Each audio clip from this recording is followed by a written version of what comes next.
অষ্টম শ্রেণী স্বাস্থ্য ও সুরক্ষা বইয়ে নিরাপদ খাবার নিরাপদ জীবন অধ্যায় 2 11-12 পৃষ্ঠার সমাধান দেখাবো। চলো তো 11 ক্যাপ্টেন থেকে শুরু করে আমার পরিবারের প্রস্তুতি, পরিবেশন, খাবার সংরক্ষণ ও অপচয় দূষণের ক্ষেত্রে কি কি ব্যবস্থা নেওয়া হয় তা পর্যবেক্ষণ করে তো সংরক্ষণ করেছি। এক্ষেত্রে আমি ও আমার পরিবারের অন্যান্য সদস্য কীভাবে আলোচনা করে সে ক্ষেত্রে বিষয়গুলো জানবো। তো এটাই রয়েছে।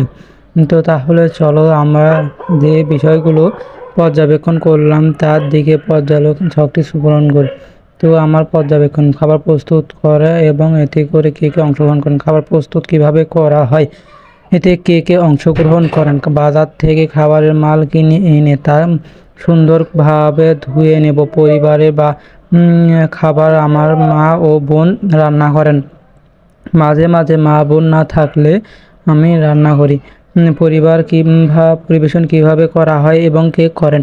খাবার পরিবেশন করার জন্য প্রথমে খাবার একটা পাত্রে রাখা হয়, তারপর সেগুলো আমার বোন ও মা পরিবেশন করেন।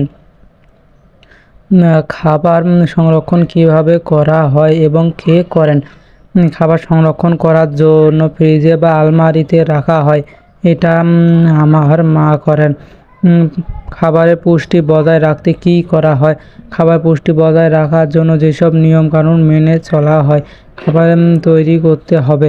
1 নম্বরে ফল ও শাকসবজি কাটার আগে ভালো করে ধুয়ে নিতে হবে।